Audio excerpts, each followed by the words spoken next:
My name is Dan Coughlin and I'm the Curator of Textiles in Paisley Museum. Today I'm going to speak to you about the Paisley shawl.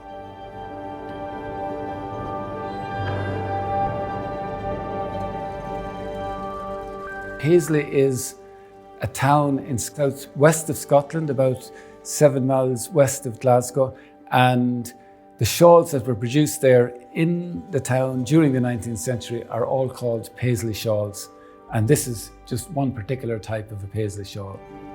If you look at other Paisley shawls, they'll be longer, they'll be shorter, different colours and all that, but they're all called Paisley shawls. So this is a particular type of Paisley shawl called the harlequin shawl.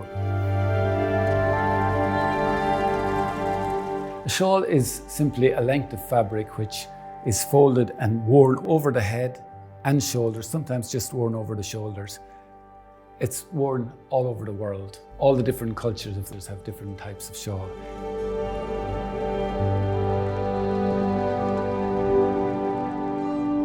The harlequin refers to the bright colours in the border, and this was fashionable in 1824, 1825, and it went out of fashion again in 1826.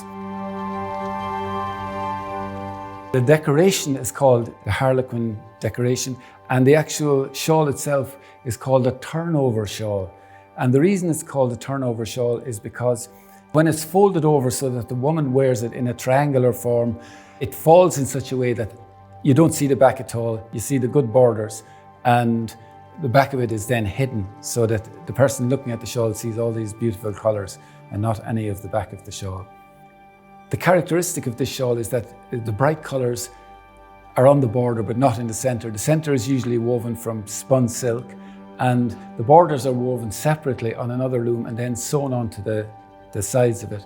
And if you look at the side of the border here, you'll see one border is sewn upside down, so the face of it is down and we can see the back of it here, and the other side is face up. The reason for this is that when it's folded in a particular way, you see all the bright colours. You don't see the back, you just see all the bright colours on the border. The shawl is woven in several different sections. You have the borders woven on another loom, and then when it's all sewn together, we have an extra fringe sewn on all around. So that makes the complete shawl. Then it's folded and the woman wears it in a particular way to show off the lovely bright colours. And if you look closely at this, you can see there's lots of little flowers and leaves, all different interesting things, so that it captures your eye when you're looking at it, and which makes it a very beautiful object. This is not just the product of one person. You had lots of different people working on making the shawl. So you had the person who had to design it, which is called the pattern drawer. Then the person who had to arrange the looms so that it'll come up on the cloth. This is all woven on hand looms in Paisley, and as I said, the centre is woven on a fairly simple loom. It's woven from spun silk, and then this is woven on a very complex loom called the draw loom before it's available for sale in the shops. These shawls are slightly different than the original Paisley shawl. The original Paisley shawl was more of a fashion item, but these are very practical. They're heavy woolen shawls, and they're really for outdoor wear, and they're very, very good if you're, for instance, in Galway and you have Atlantic winds and rain and all that. These are very, very good for protection against that. And they're also worn by the flower girls in London who are also out on the street selling flowers. So it's a type of outdoor garment which provides really good protection against the wind and the rain.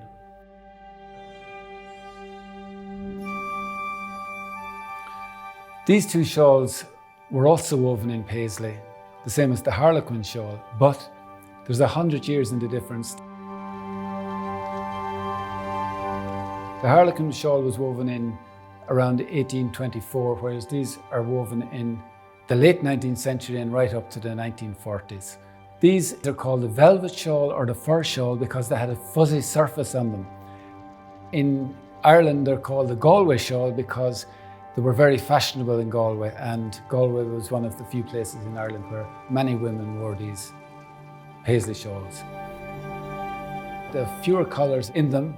They've maybe 3 or 4 colours in the most colourful ones, and they're made from wool and they're very heavy, so they're very suitable for outdoor wear, provide a very good protection against the wind and the rain. Again, there's a face and the back on the shawl, so if you look at the back of it, you can see its collars are reversed, and it's also a wee bit fuzzy where you can see the yarns have been clipped. Then there's fringes put on the shawls, and when the shawl got very worn or the fringes got worn, the fringes could be renewed. You could send them to the woolen factory and get new fringes put on them, so you get a very new looking shawl, even though it's older than it looks. The pattern on these shawls is simpler than the earlier Paisley shawls because the materials are different. These are heavy woolen yarns, so you can't get really fine lines on them. So generally they have very broad shapes and simple shapes, broad shapes, and one or two colours in them. The pattern suits the material very well in that you can't really get very small, tiny flowers in it or anything like that. So it's usually very broad shapes in it. They're still in fairly good condition today. So they were made from very good materials, very high quality shawls, and they were woven by very highly skilled weavers in Paisley. So they continued weaving these right into the 20th century, and the last company to weave them closed about 1940 in Paisley.